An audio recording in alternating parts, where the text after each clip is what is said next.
We're going to begin our work on Chapter 9 today. This happens to be part of our last unit, at least in the fall semester of 2019. I'm hoping in future semesters I can maybe squeeze in one more chapter. So what I'm going to recommend to you guys that are listening to this video is, even though the course will be over, I think it's really important if you get a chance to read into the next chapter, which is Chapter 10, and wrap your head around the concept of inheritance a little bit, because it's a pretty important concept, and really inheritance and polymorphism are really two really key programming concepts you guys should look at, and that, once again, those are in Chapter 10. But our focus today is Chapter 9, so I'm going to bring up my ebook on the screen here and move us into that chapter.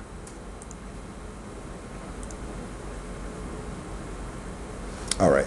The topic here is objects and classes, and let's look at the topics for the chapter. So the point is to understand the concepts behind classes, objects, and a thing that we call encapsulation. We're going to look at implementing what we call instances of classes, known as objects. We're going to work with instance variables, methods inside of objects, and constructors. And you'll learn how to design and implement and test your own classes and objects, and then understand how object references work in this language called Python. Now, the little graphic that they have here I think is kind of an interesting one, and I think the author does a nice job of choosing graphics that you're like, well, that's kind of cool. How does that relate to what we're talking about?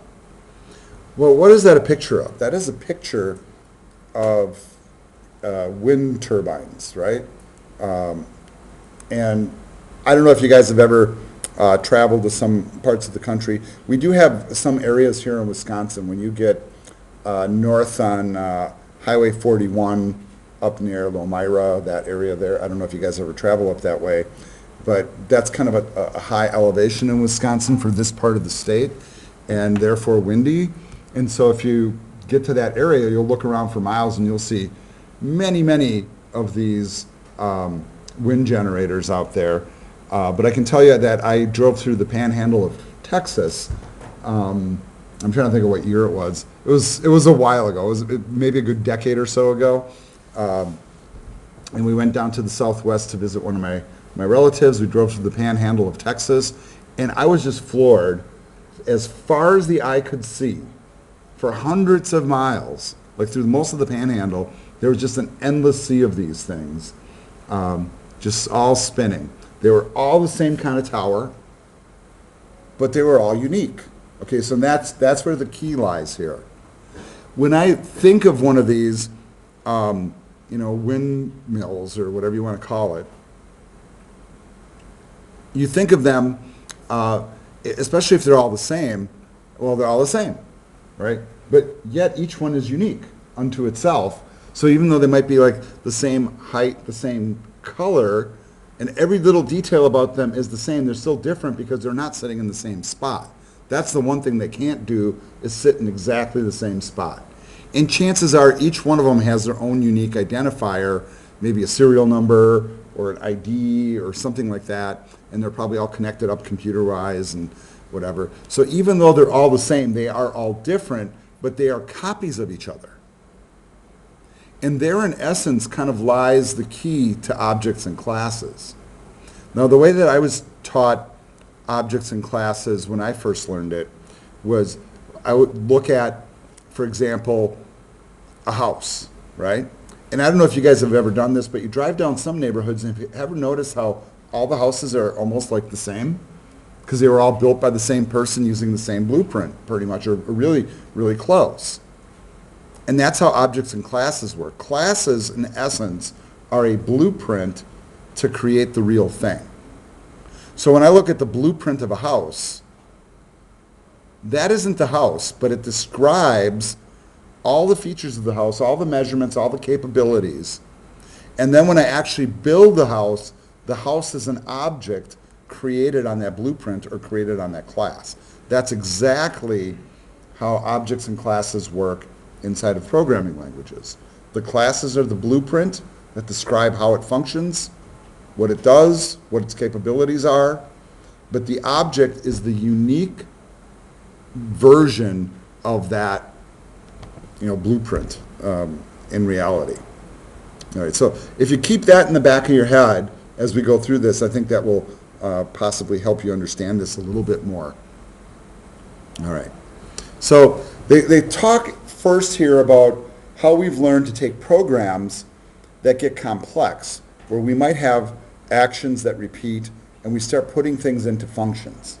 And what we were just doing in our Chapter 8 coding, where we run a main function that kind of runs the program, and then we have little functions that do specific tasks, and that becomes very useful when you're doing repetition.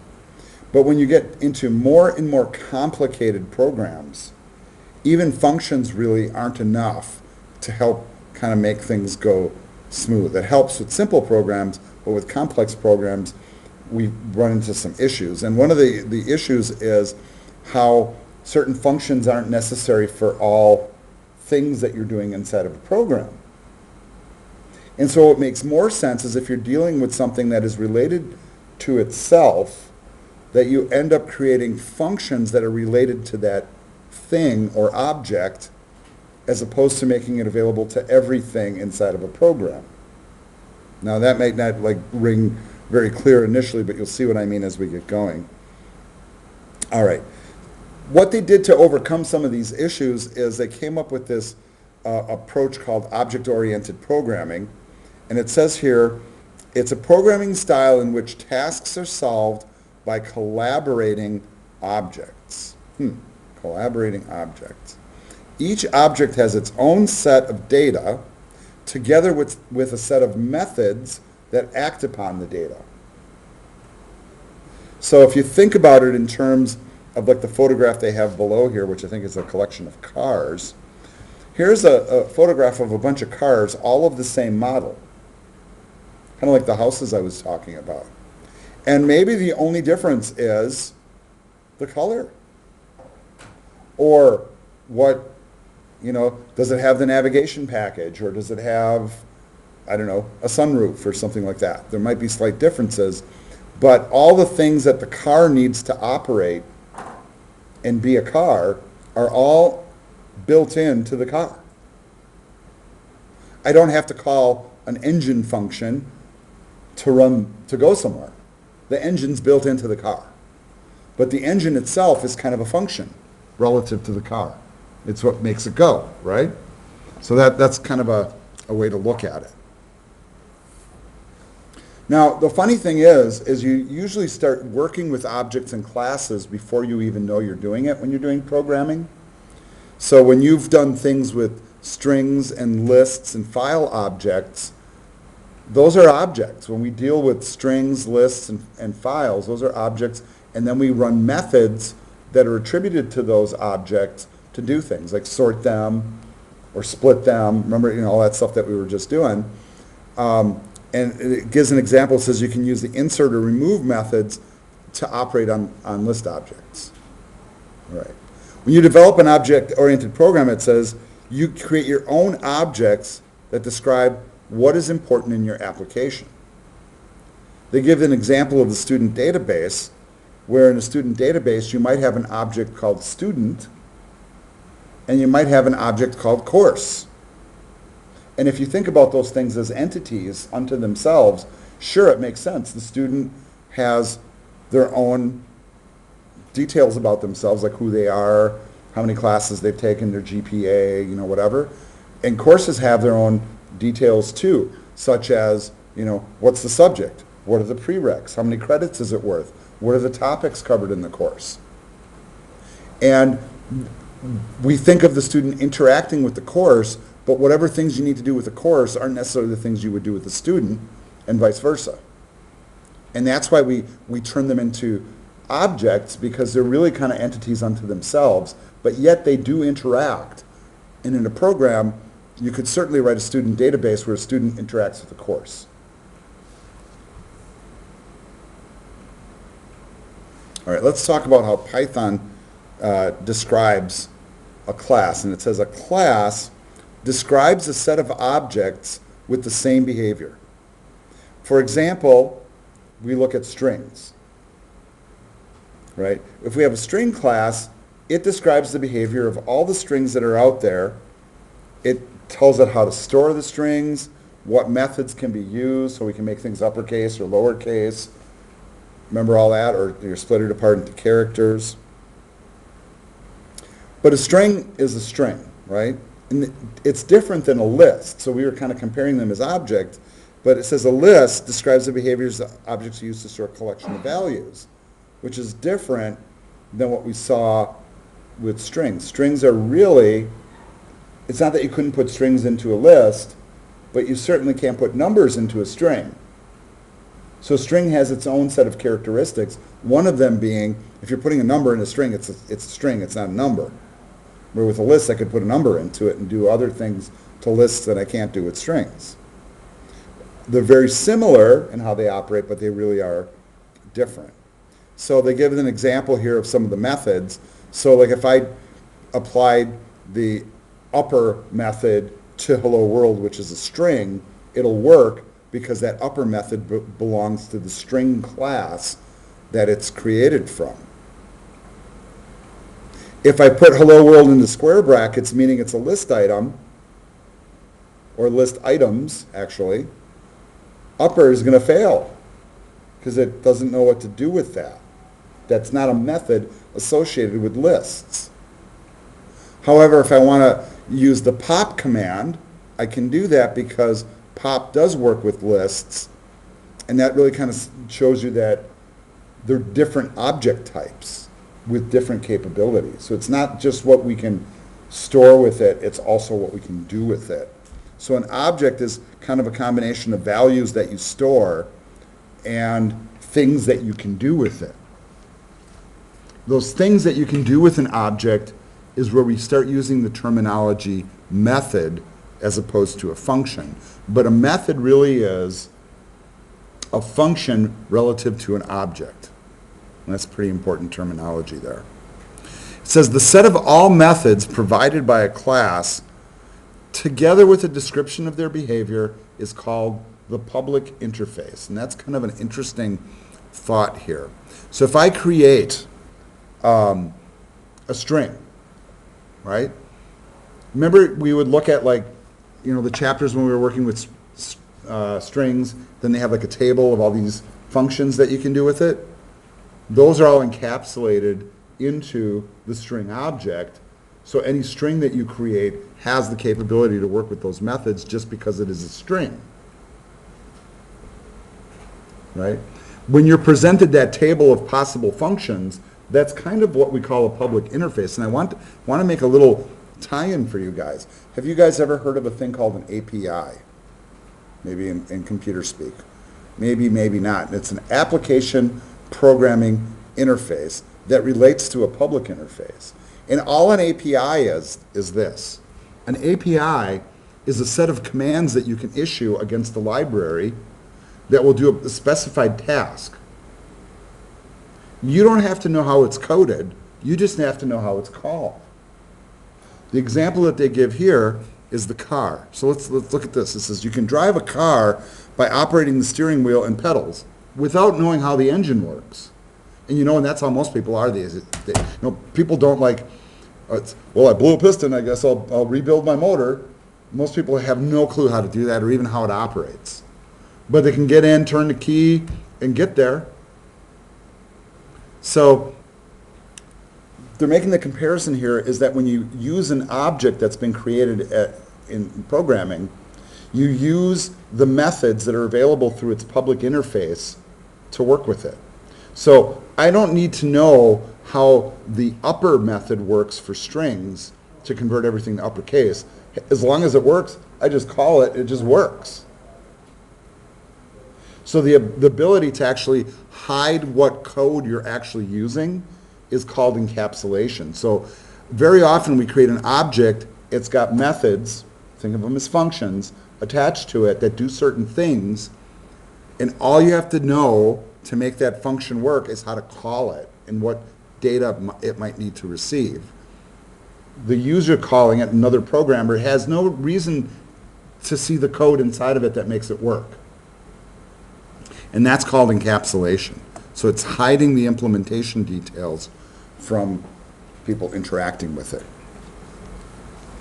So now we've already been using other people's objects and classes and their methods all along, right from the beginning. The first thing we learned is how to do a print function. Where the heck did that come from? Right? It's built into Python. We just use it. I don't care how it works, we just use it. We just say print, throw something into double quotes and parentheses, and it's out there. Now you're going to start writing your own classes, right? That's what it says here. And then when you start building classes and objects, you're going to be encapsulating your own methods into those objects to make them do very specific tasks. So you'll have, whatever, programming task you have at hand, you'll create an object that might, I don't know, like do some math or change a name or set an ID value or keep a count or something like that, and it's built into the object. All you have to know is how to trigger that method to work. You don't really have to know the nitty-gritty of it. Well, if you're creating it, you do. But here's the beauty of creating classes and objects, folks, is once you've created something, you can pick that up and move to any program you want. And you already have this functioning thing. In fact, what happens to a lot of professional programmers after a number of years is they build up their own libraries of objects and classes and whatever that they just pull into projects so they don't have to recode things. Hey, I did that in another project. All I have to do is pull the stuff in. I know how to interface with it. Boom, we're up and running really quickly. And that's one of the keys too. That's what's enabled modern programmers to really ramp up programming capabilities so quickly, is the fact that we are building on the shoulders of those that came before us by utilizing the programming constructs they've already created, the objects, the classes, the libraries. When you guys move into your subsequent courses, and let's say you go into your JavaScript course and you learn how to code JavaScript from scratch, and then all of a sudden you learn that there's this huge library called jQuery where you can do these really fancy things with a really simple command. It's like, oh my God, why wouldn't you use the really simple command to just do the really fancy thing? Right? It's out there, why not? Okay, so that's the logic here. Right. So then they make this nice little comparison. It says the driver of an electric car doesn't have to learn new controls, even though the car's engine is very different. Because it still has a steering wheel, it still has a, gas pedal, I guess you could call it. And it says neither does a programmer who uses an object with improved implementation. So what they're saying is, if you're the creator of an object, you can go in there and you can change some of the methods inside of it, but the people that are outside, the non-creators of it, the ones that are just using it, they don't really care what you did to it, as long as it works. And that's the whole thought behind the electric car, right? And that's why I'm kind of reluctant to call it the gas pedal, because in a real car, you step on the pedal and it provides more gas. In an electric car, what's it doing? Draining your battery faster? I mean, what do we call it, the electric pedal? It's kind of an interesting thought, right? Let's call it the accelerator. So you come up with a neutral term.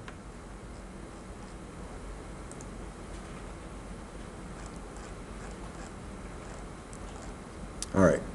Let's learn about implementing a simple class. So the first thing that we're going to think about is an example that should make sense to you. So you guys see, like in the picture there, they have somebody holding what they call a tally counter. So, and maybe you've seen these at events, but like if you guys go to like a sporting event, let's say you go see the Bucks play, right? And you walk up, you got a ticket, and they scan it and whatever. But then you walk through a turnstile, right? And every time you walk through one, it does a count. And then some events you go to, they have people with clickers, and that's what that is. It's just a clicker. Every time they click, they add one to the total. They're just trying to keep track of things, right? So that's a tally counter. It says whenever the operator pushes the button, the counter value advances by 1. That's a pretty simple programming thing to do. And then if you're creating a tally counter object, we would create a method for it called click. So let's take a look at the code part of it now. So if they want to declare a class, just declare it. It's pretty simple. We say counter, that's the class that's already created, and we give it the name tally. Now that counter's got the capability to just do a few different things. The one thing it has the capability to do is to add people. So every time you click, it adds a person. It probably should have a way to clear too, right? So you can start over. So it's probably got like a clear button to set it all back to 0. And then it also has to have a way where you can look at it and go, what's our count? So a counter object might have these methods. It might have a reset, it might have a click, and it might have a get value, so we can see the results. And then how would we actually operate that? So if our class is called counter, this is our blueprint, folks. I will create an actual counter by just assigning it to a variable name. So this tally has now become everything that class has to offer. Inside of that class, we have 3 methods: a reset, a click, and a get value. And then in order to just operate any of those, we just call each one. We just say tally reset, sets it to 0. Tally click, adds one. Tally click, adds another. And then we want to see the result. Well, then we say tally get value, and that will just return the value back. And of course, since it's returning something, we have to have somewhere to put it, so we put it in result, and then we can print that on the screen. Right? This is conceptual now still. But we're not seeing the counter class. We're not seeing the nitty-gritty of what makes that operate. But you know what, do we really need to? We don't. So that's what we call the public interface. The public interface is that we know that we can reset it, we know we can add, and we know we can see what's going on.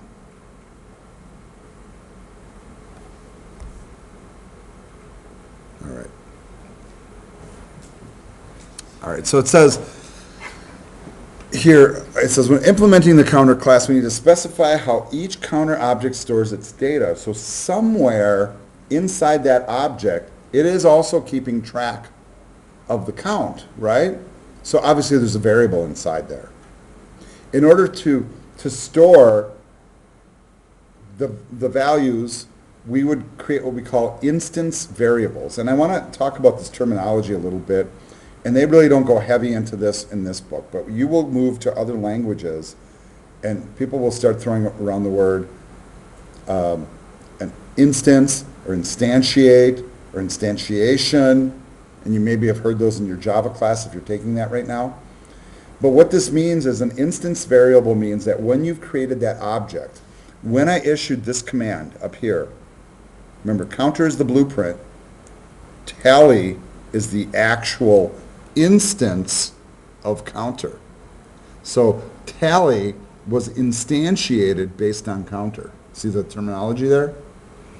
And so any variables that are inside of tally are now called instance variables, and most objects will have a combination of instance variables and methods, because really they're little programs unto themselves. The other thing that's kind of a convention in this language is, so that you know that you're dealing with an instance variable in your code, is to name it starting with an underscore. So that's a convention in Python. Not a rule, mind you, but a convention that shows you that you're dealing with an instance variable. In other words, a variable that's built into an object.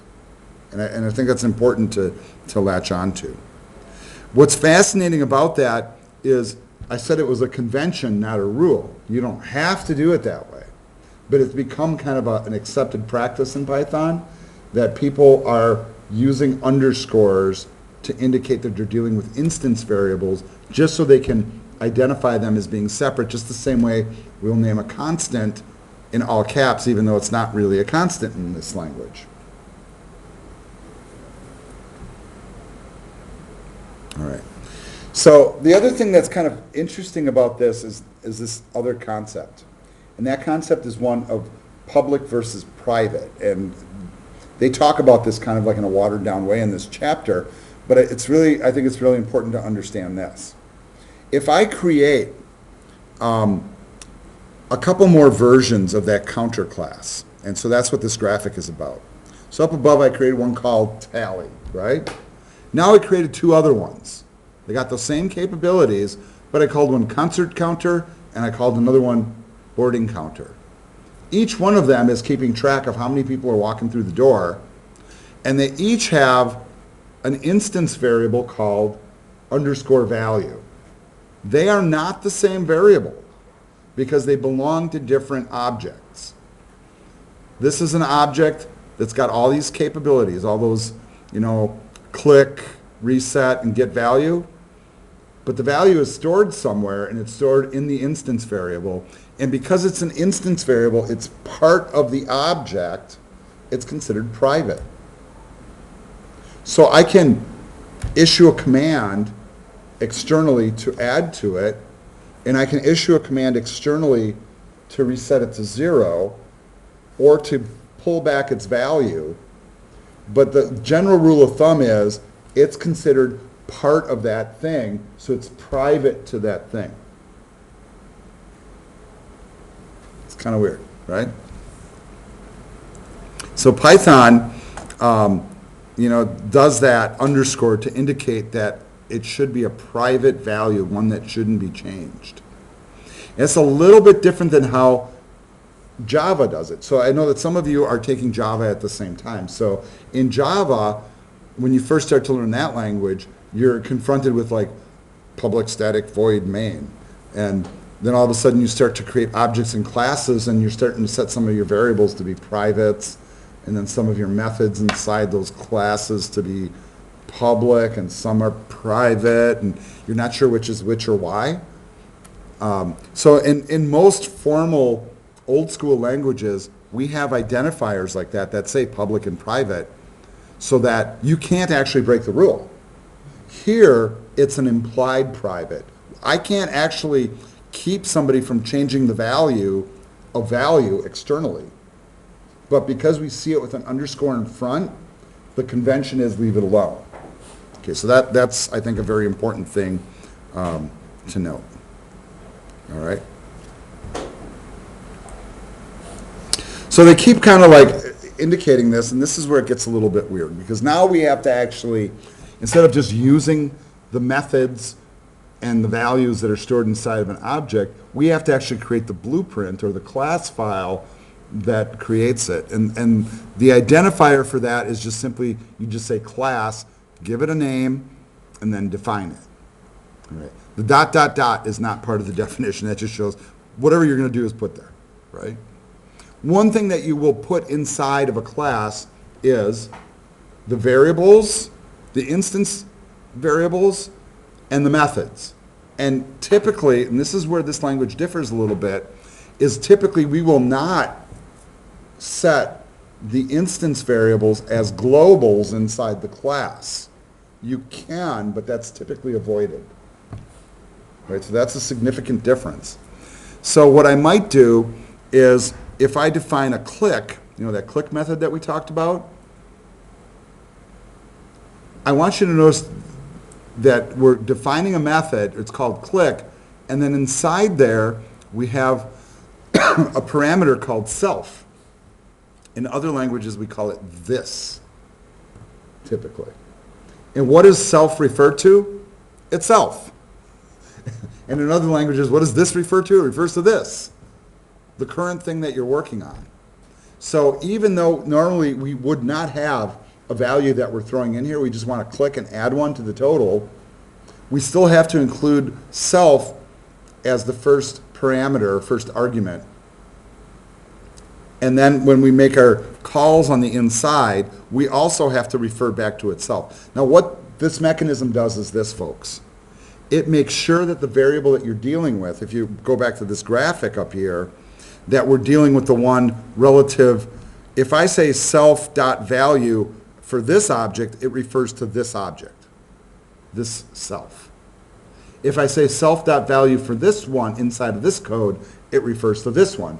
And these two, even though they're both self.value, are still separate pieces. When they become objects, they become separate pieces. This is the blueprint. So I create the blueprint, and then I create the actual object, and it brings this with it, and self refers to the object itself. So all click does here, if you look past all the extra syntax, just saying value equals value plus 1 is really all it's saying. But unto itself in this object. And I don't know how much better I can really explain it than that, but that self-referencing piece, when you're inside of a class, is required for every method just so that it can refer to itself. That's just how Python works. A quirk of the language. I don't know of any other languages that do that offhand. All right. So the two rules are, a method is defined as part of a class definition, and the first parameter variable of a method is called self, itself. Right? And it says we're going to cover the syntax later, and they kind of do a lot of that. We'll talk about it later in this chapter. So sometimes I tend to kind of skip ahead and steal their thunder a little bit. But for any of the variables that we're referring within the method, or within that class, we have to use that self declaration to do it. So we're going to say self._value to get to it. Outside of the object itself, so I got another program that's calling it. I will call it, and I will just say concertCounter.click. I don't care how it operates. It's adding 1 to the total each time. I don't have to, here, inside these parentheses, I don't have to type self there. Self is implied. So from the outside world, it's kind of ignored. It's only relevant inside the class or inside the object. All right. And I like these graphics because I think they help. It says these clocks have common behavior, but each of them has a different state. So it depends on what time zone you're in or what city you're in, you get a different time. Similarly, objects of a class can have their instance variables set to different values. So my concert counter is different than my church fest counter, even though functionally they're identical. They're just used in different places, different names. All right. The other part of that counter class is the ability to read back the value that we've set. And if we call externally get value with parentheses, all it's going to do is return the value of _value. But even in this one, I have to pass in self, and then I have to return it and refer to it as self.value. That's just the syntax and how the object notation works in this language.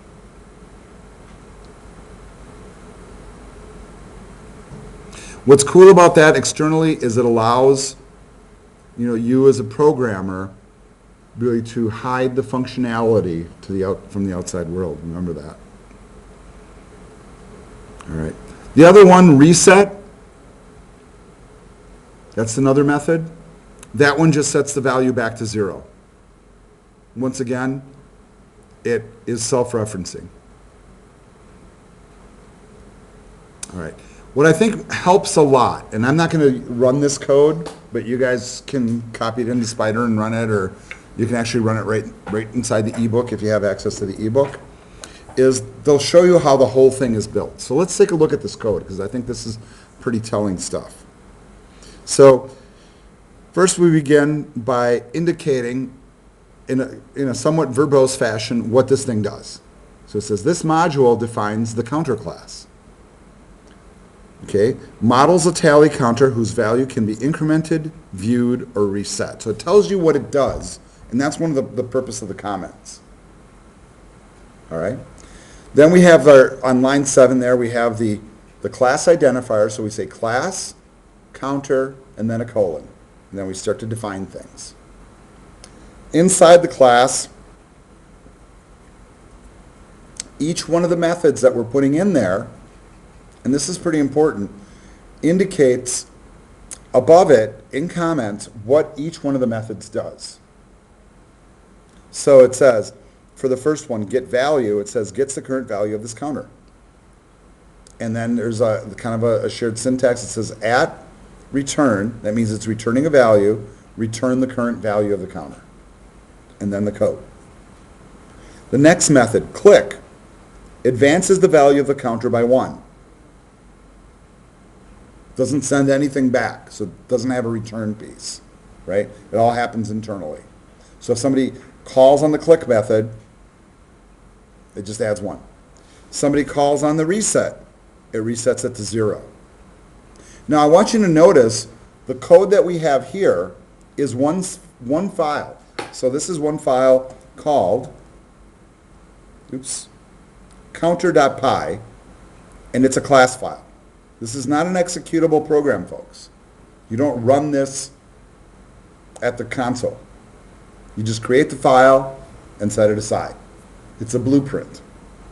Where we actually use it is we will come up with, once we've created that class file, we'll come up with a demo program to test it. So this will be a pattern that we'll have in this chapter. And so what we'll start with is we'll start with an import statement. And what are we importing from? Our own file. I think that's really cool, right? So it says from counter, import counter. And I want you to look at the syntax here. So from counter, it's looking at the lowercase spelling of the file name. And what's it pulling in? The counter class, which is a capital C. So why is it counter, import counter? So from the counter file, import the counter class. That's what it really says. All right. So now we are like kind of linked to that class file. By issuing this command, we say counter with parentheses, we are making an actual version of counter. So we're creating one called tally. Now tally has all those methods built into it and all the variables. So now we can reset it, set it to 0. We click a couple times, it goes to 1, it goes to 2. And then we can call the get value, and it stores it in result, and then I can output it to the screen. I can do another click, get the value, and output it to the screen. And here's the beauty of these programs here. You can actually run them in the browser. That's kind of the cool thing about the ebook. I don't have to put it into Spyder to show you. Right, so at this point, it was 2 because he clicked twice, 1, 2, got the value, clicked again, got a 3. All right, so that, for us, completes lecture on section 9.2. When we come back next week, we're going to finish the lecture and then dig into the exercises. What would be very helpful, as I mentioned before, is if you can, try to pre-read the chapter and start working on the exercises.